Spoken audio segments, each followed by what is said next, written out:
Hello, everyone. It's me, Rob. How's it going? Jordan is off doing some more Hollywood stuff. Hollywood Jordan, as he's known affectionately around the office. He's off this week. It's another Rob solo ep for you, but it's going to be a really great episode. I have got tech and culture reporter from NBC News, Kat Tenbarge, coming on the show in just a minute to talk about TikTok. As we've seen over the last week or two, it's actually kind of amazing. You know, the United States Congress, these people can't seem to agree on anything. These people just can't seem to agree on anything. Certainly not when it comes to, you know, enacting legislation to like meaningfully help improve people's lives. You know, education, no. Healthcare, no.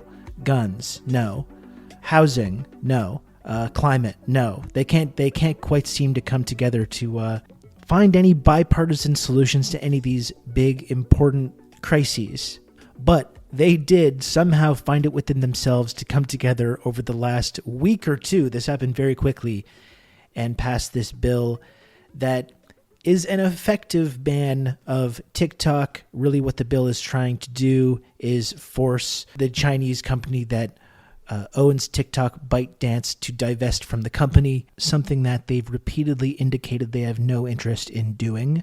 That just passed the House. It's moving to the Senate now in the U.S., so we're going to see what happens with that over the next couple of weeks. But I wanted to spend some time this week to talk about the potential implications of that. You know, is this a bill that has anything to do with privacy and protecting people's privacy?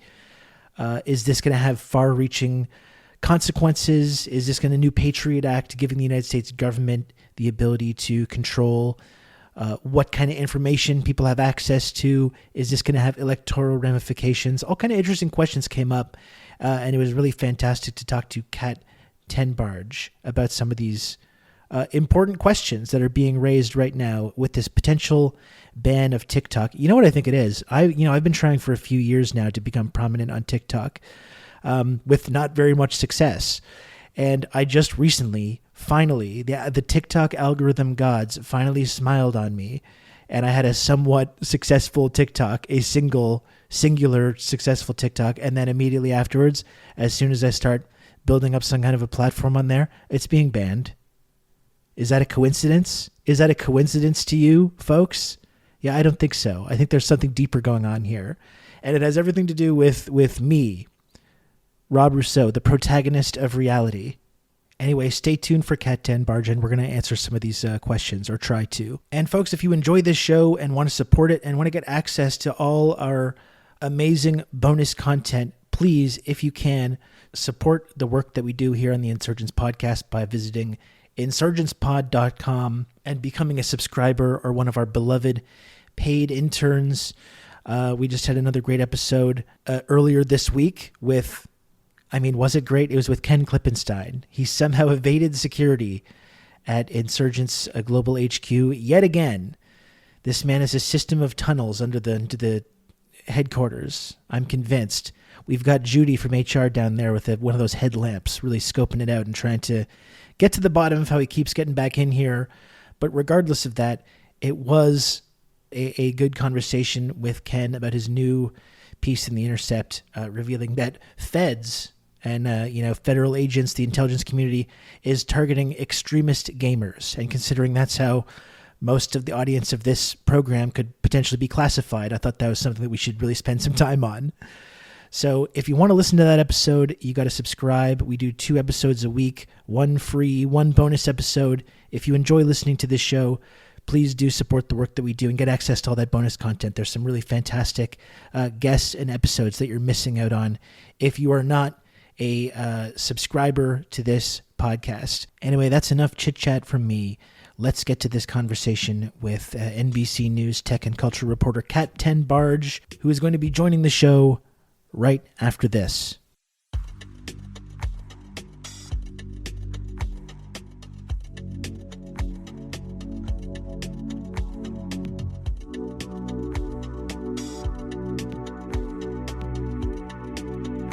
And now we are joined by Kat Tenbarge. Kat, thank you very much for joining the show. How's it going? Thanks for having Welcome. me. Thanks. Yeah, it's been going pretty well. Good. So, Kat is the tech and culture reporter for NBC News, and a lot of things that I think would be great to weigh in on going on right now. It's funny, we haven't spoken since I was unjustly banned from Twitter or X.com, the Yep. everything app. It's a new era. Yeah, it is. No, that was quite an exciting experience for me. It Yeah. was a pretty wild time. It was a wild 48 hours. Yeah, whirlwind. It's weird being this all of a sudden being perceived like that. Yep. Something you have that feeling on social media, like I'm sure you're familiar with this as well. All of a sudden you have that feeling of like, ah, gosh, I'm being perceived. Yes. It was like that, like times a million. Yeah. Um, so before we get into anything about tech and TikTok and all that stuff that we wanted to talk about, I got to ask you just a brief question, which is maybe even more important than some of those topics, which is Kat Tenbarge, are you a gamer? You been gaming lately? I'm not a huge gamer, but I do like some games. Like I like The Sims and I like games like that, but I would not consider myself in the gaming community. I don't know nearly enough Okay. about it for that label. Okay. Well, I think The Sims counts, so we can Yeah. grandfather you into that. Um, you should look into Helldivers too. We can conscript you into the war against the bugs and the automatons in the Helldivers universe. You can just jump feet first into the craziness with us. Perfect. That Squad sounds up. great. Okay. This is the content that our listeners really crave here. But the real reason that I brought you on outside of talking about gaming was to talk about this bill that's going through Congress or just passed Congress a day or two ago, targeting TikTok. Yes. Um, I guess a good way to start off the conversation is just could you explain what this bill is called and what it claims to do and what it does, and just kind of in case anyone's not been following this story, I don't know how deeply invested into the TikTok world that some of our listeners are, but if you could just give us a little bit of an overview about what this latest bill targeting TikTok is. Yes. So there have been efforts and conversation about banning TikTok in the United States for years, dating back to when Trump was still in office in like 2020. Um, Basically, as TikTok became one of the biggest social media platforms for American consumers, from the very outset of that, like rise to popularity, there was this idea that we heard from various elected officials, whether it was the president or people in Congress. It was this idea like, hey, this is a Chinese owned app. Is that a problem? And of course, from the outset, it was presented as a problem that this app had Chinese ownership. And so there have been multiple proposed bills. This is just the latest iteration of this legislation. But last year, at around this time, there was actually a different bill that it was more restrictive. It encroached more in terms of what it wanted to do. And so that was viewed poorly on both sides of the aisle last year. That was viewed as too restrictive. And then when this bill, which has to do, the title is like foreign adversary controlled apps. So this bill was Not presented ominous as at a all. more lenient, right, exactly. This bill was presented as a more lenient version of previous sort of quote unquote TikTok bans. And they hate when you call it a ban. Like people in Congress are like, this isn't a ban. But in Yeah. effect, what would end up happening is likely that TikTok, as we know it, would disappear. And one thing, when I sat down to read this bill, the first thing that struck me is that it's kind of a short bill. Like it didn't take that long to read. But of course, like my first question when I sat down to look at the text, and the text is always really jargony. It's not intended for the average public member of the public to like read and understand. So when you sit down to read this, it's like for an adversary controlled app. And I'm like, well, what does that mean? And of course, it says like for the definition of for an adversary controlled app, like scroll down to section 4. So you scroll down to section 4, and it literally just says the definition of for an adversary controlled app is TikTok. That's the definition of that term. It's TikTok first and foremost, and then it's any other app that's like owned or produced or created by ByteDance, which is the Chinese tech company. And then the last thing they slip in there is that in the future, the president can determine what counts as a foreign adversary controlled app. So it mainly applies to TikTok, but they're putting in that sort of provision for the future where whoever is president at any time can sort of campaign against any app that they want to. Yeah, I think that's the really alarming thing, this kind of nebulous idea of who qualifies as a foreign adversary and the idea that the United States government can just determine at any time to give someone that designation, Yep. which can have a really restrictive effect on people's ability to have free speech and freedom of expression. Um, so, like, I'm wondering, like, because there was movement on this, like you talked about for years. There was a lot of talk during the Trump administration on this, but it went nowhere. Yep. There was that version you're talking about last year. Is it just a matter of them getting the language to the point where they need it to be, or like what's actually different about this moment that is like it's kind of remarkable actually the speed with which this has come together, which I think is alarming to a lot of people also that pay attention to the US government because these people can't Yes. fucking agree on anything, right? And then Right. especially when it comes to things that could like meaningfully impact people's lives, but this all of a sudden has become this like big priority and has now sailed through kind of with broad bipartisan support. So what is different about this time? Is it really just a language thing or is there something else? So there have been a lot of theories about what is kind of really going on behind the scenes here. And I will say, like, one of the first things I thought about is when you think about Congress and you think about how Congress understands technology, it would be very difficult for me to believe that most people in Congress who passed this legislation or are in support of it have actually downloaded and used TikTok. I think even the people in Congress who have TikTok accounts, which Joe Biden also recently launched his TikTok Yeah. account, but I don't think Joe Biden has TikTok on his phone. I don't think Joe Biden has ever scrolled through TikTok. I think it's his social people who are the ones who actually understand the app. Yeah. So when you think about like how does Congress learn about the technology that young Americans and also old Americans use, I think that, what we know they do is they read like Wall Street Journal articles and New York Times articles and Washington Post articles. They read like articles in mainstream media and they watch cable news. And that's how they learn about what's going on these apps. And so I think about like what has been the news about TikTok recently that has likely caught their attention.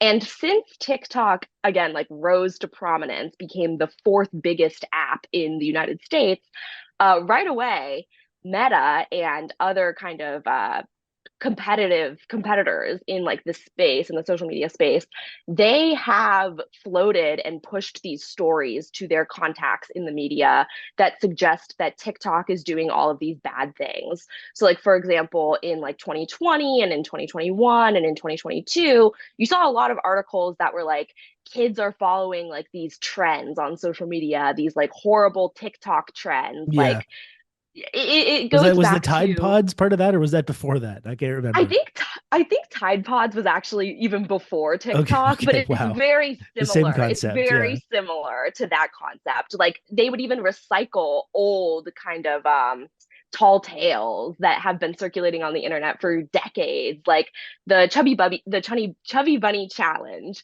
which is something that I heard about when I was like 10, which is where Okay. you shove a bunch of marshmallows in your mouth and then you try to say chubby bunny.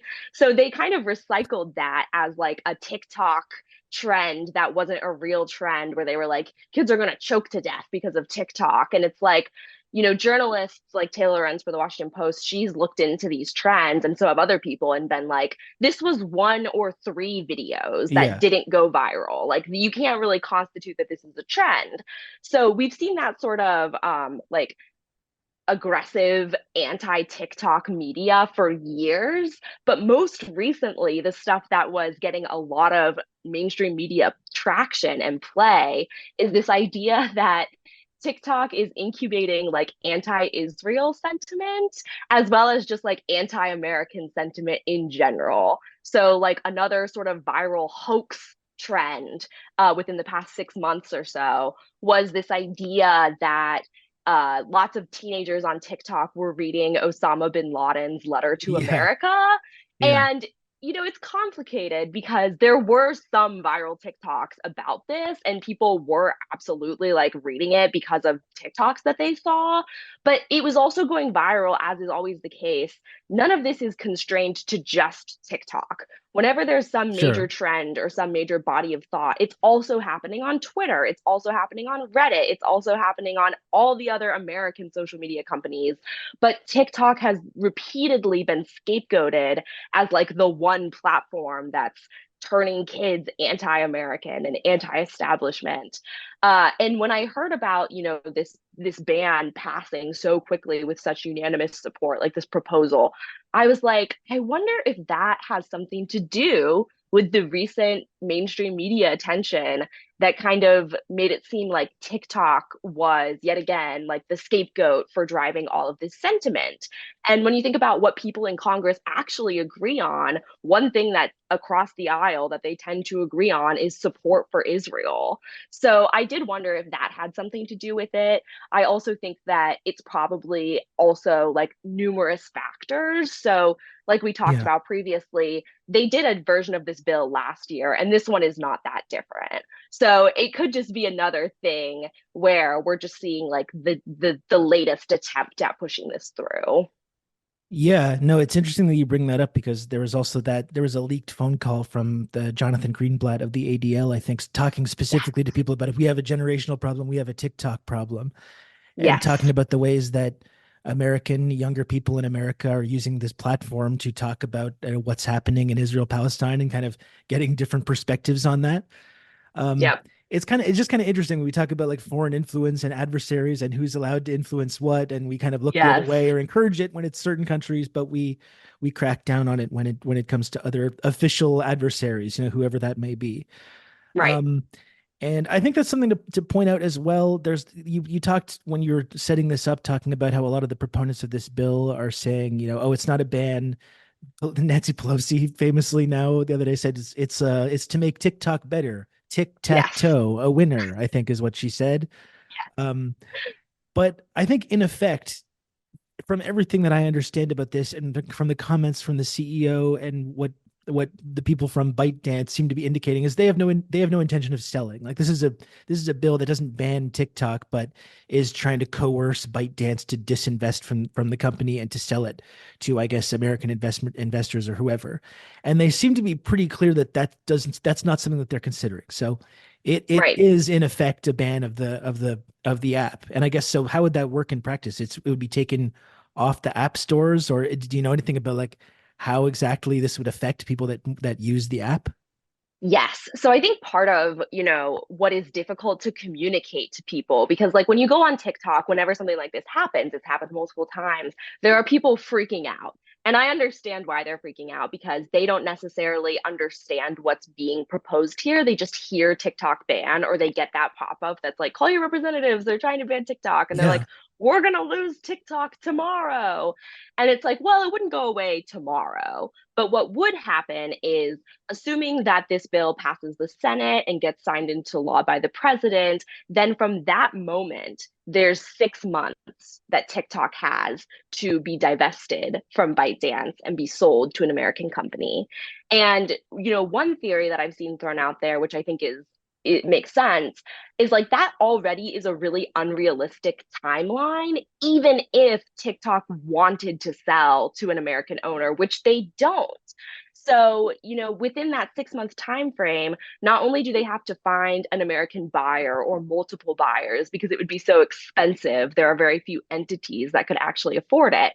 Not only would they have to find a buyer, not only would they have to negotiate that sale, but then they would actually have to transfer all the data and get the system essentially up and running within that 6 month time frame. So it's pretty unrealistic off the bat. And assuming that they don't find a buyer in that amount of time, at the 6 month mark, they would take the app down from like Google Play and Apple's App Store. And so that in itself would not TikTok right then and there, it would still, if you had already downloaded it, it would still be on your phone. You could still access the app. But what would happen is ByteDance would no longer have the ability to update the app and like send that update to anyone's phones. So what we would likely see happen is like within, a few days or weeks, all of these bugs would start popping up because every few weeks, TikTok updates the app to correct bugs and to introduce new features and to keep things working. And so eventually the app would just start to break.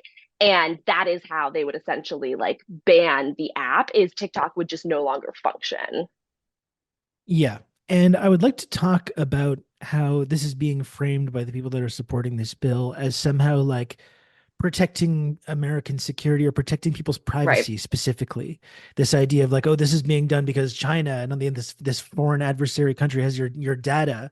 They have this kind of like spying device on your phone.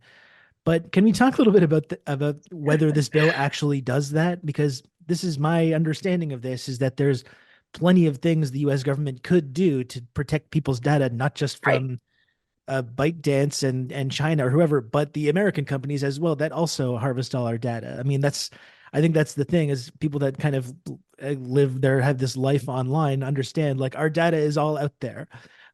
Yes. This bill in particular is not really doing anything meaningfully to protect people's data.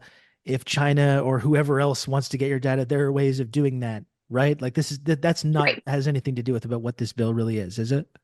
Correct. Yeah. This bill doesn't even have anything to do with data privacy. Like, that is what is so confounding about sort of like the sales pitch for the bill is like you actually read it, it has nothing to do with that. There's nothing in the writing about China actually being able to acquire US data because, like you said, they already do. And they do it through numerous ways.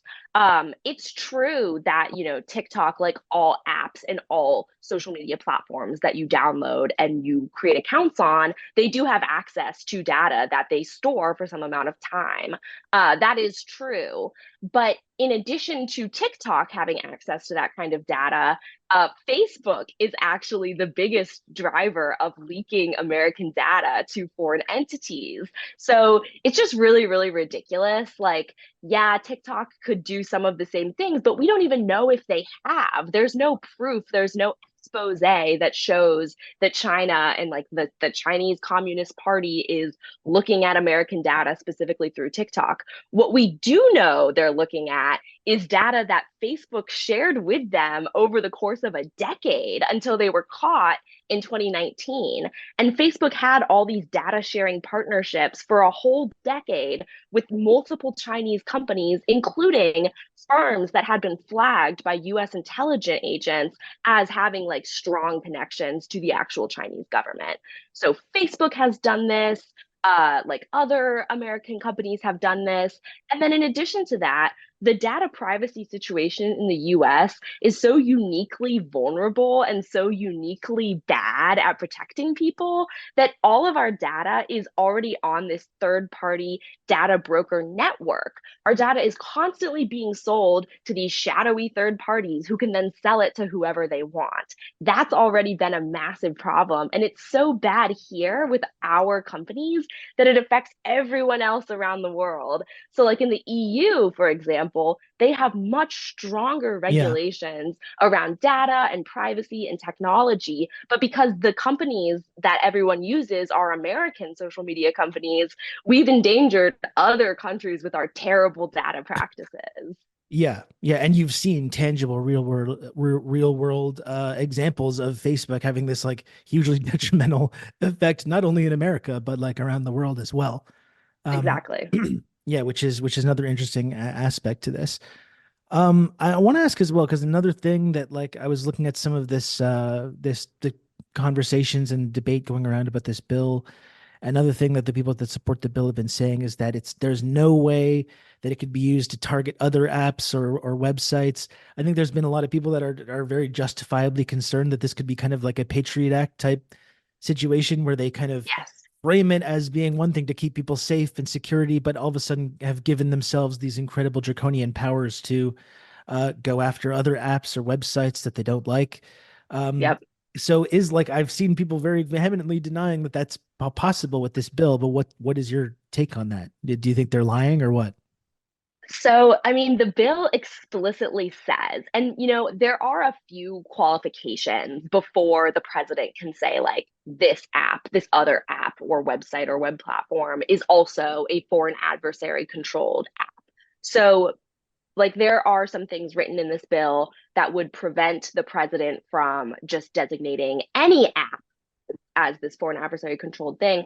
So, for example, the app, in order to be considered such, has to have over 1 million monthly active users. There are like a couple of, little like side notes here about like it has to pass these qualifications before like the government can identify it as such. But like there are flaws with that to me. The first thing that jumped out to me about this is that regardless of how big the app's user base needs to be, this bill still would effectively like increase the power of the executive branch. And this is an issue that has repeatedly come up over the past decade in terms of the growing power of the executive branch.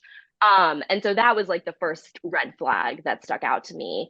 And then another thing, and this is kind of almost like counterintuitive, but there are, apps from foreign countries that are very detrimental to Americans.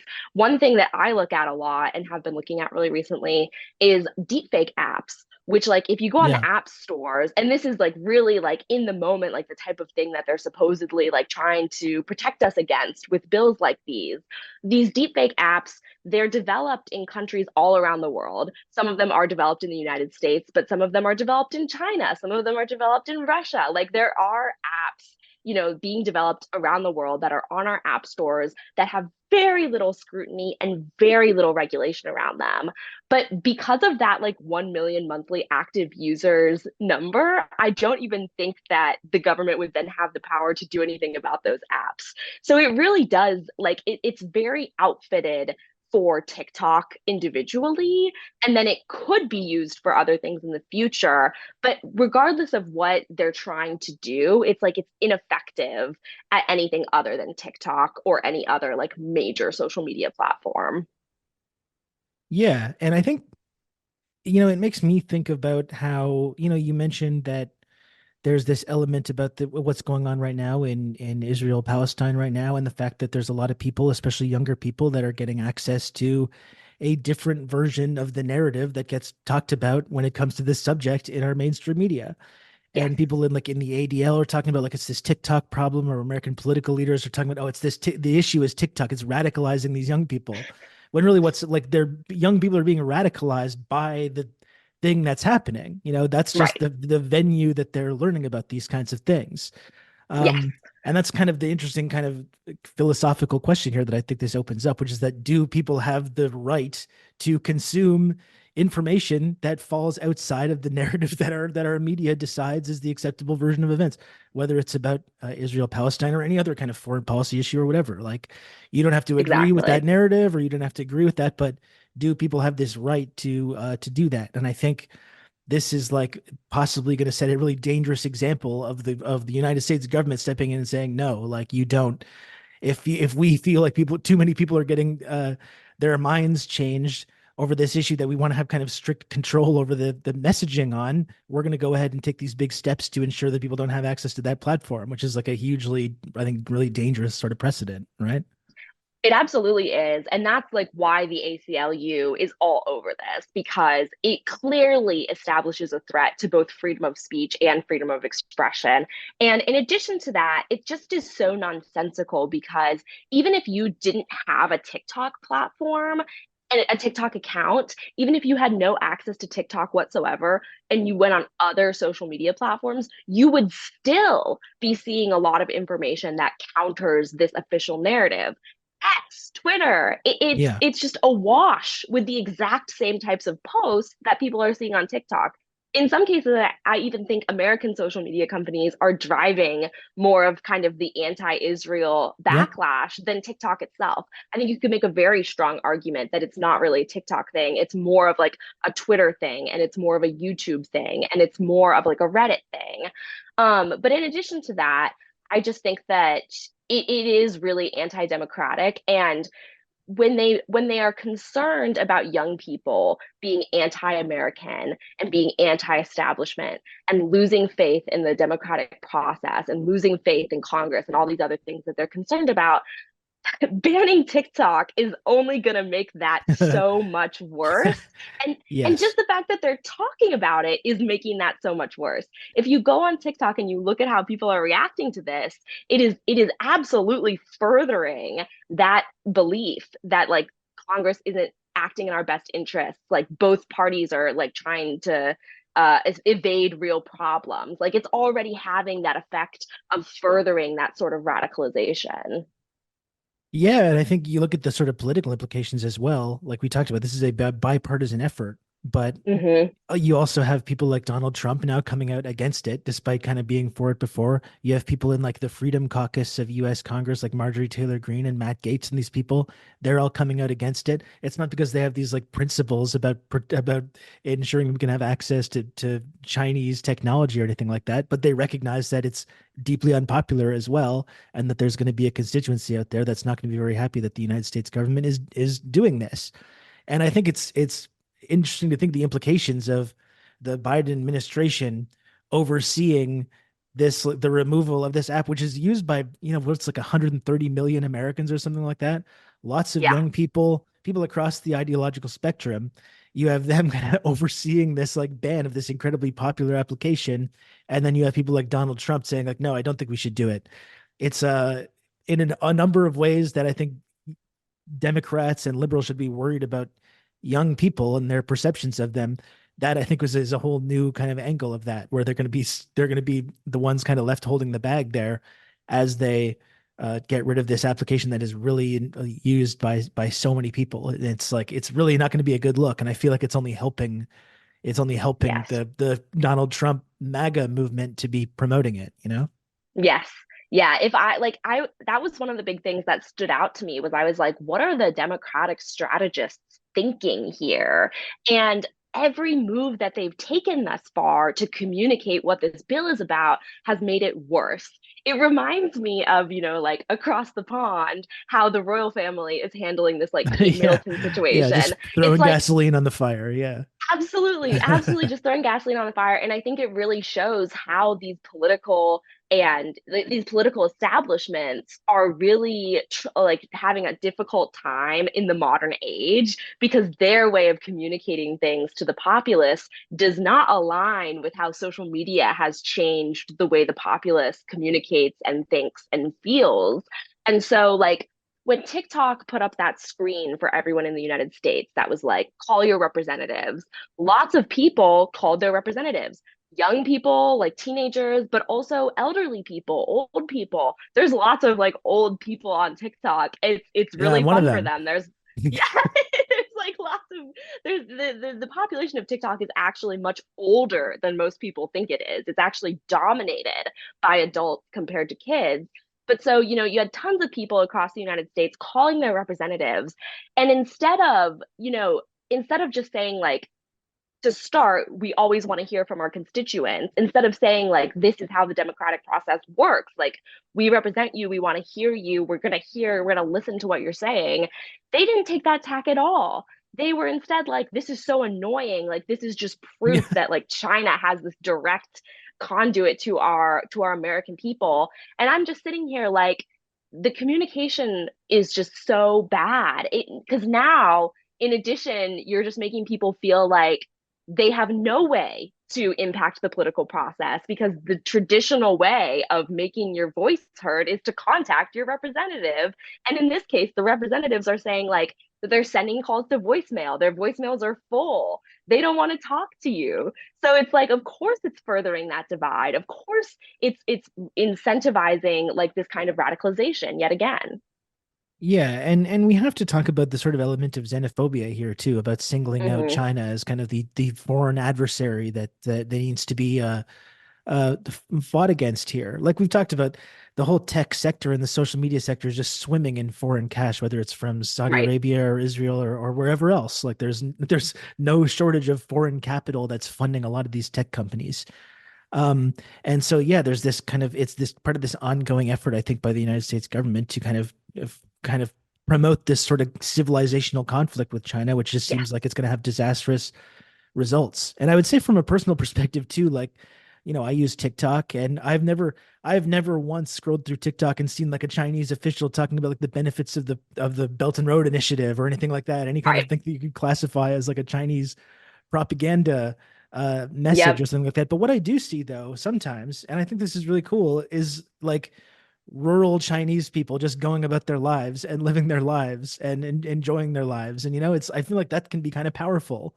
Yes. To realize when our governments are kind of forcing these kinds of conflicts and talking about the things that divide us, you can kind of like get this little glimpse into other people's lives around the world and realize that we're all just kind of like this the same, and there's something nice about that. And I can't help but feel like that's something that they don't want either, right? It's not just about Yes. young people talking about Palestine or becoming anti-American, but not having access to kind of anything that um, messes around with that message that's being promoted, that this is a nation and a people that we're supposed to be afraid of and we're supposed to hate and fear. Yes. And I think that like not only young people, but particularly since all the attention is on like Gen Z and Gen Alpha and even millennials who are no longer young people whatsoever. It's like, Yeah, tell me you about look it. at these you look at these demographics, and I think that it is very clear to me that when you have this really anti-Chinese sentiment among like political elites as well as like the commentariat, like I've seen like really anti-Chinese sentiments espoused by like Jonathan Chait in like Yeah, the in yeah, New York Magazine. And I'm like, that worldview has become very antiquated and very like kind of cordoned off from the rest of American society for many reasons. One reason is that social media is global and it does give people the sense that they are part of a global community because they are. Another reason is like young people have grown up knowing that like all their not all but like a huge amount of clothes and products in their homes were made in China.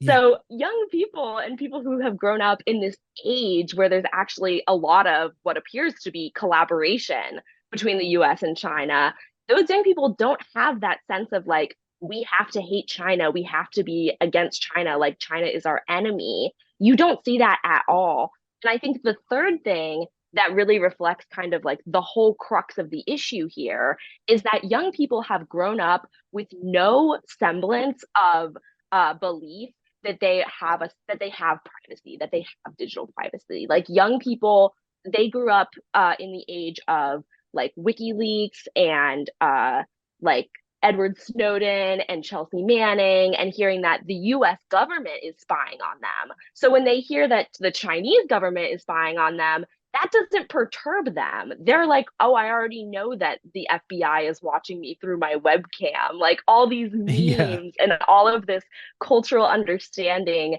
that we are not entitled to privacy. And that's what I think that Congress has really created for themselves, is that by not doing anything to substantially protect digital privacy over the past 2+ decades, they've now created a world where they can't foment all of this anti-China rage over an issue like data privacy. Young people already know that their data isn't private, so that's not going to make them want to take TikTok off their phone.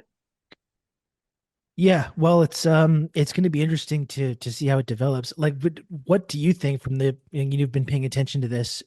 I know there's been some people in the Senate that have raised concerns about this.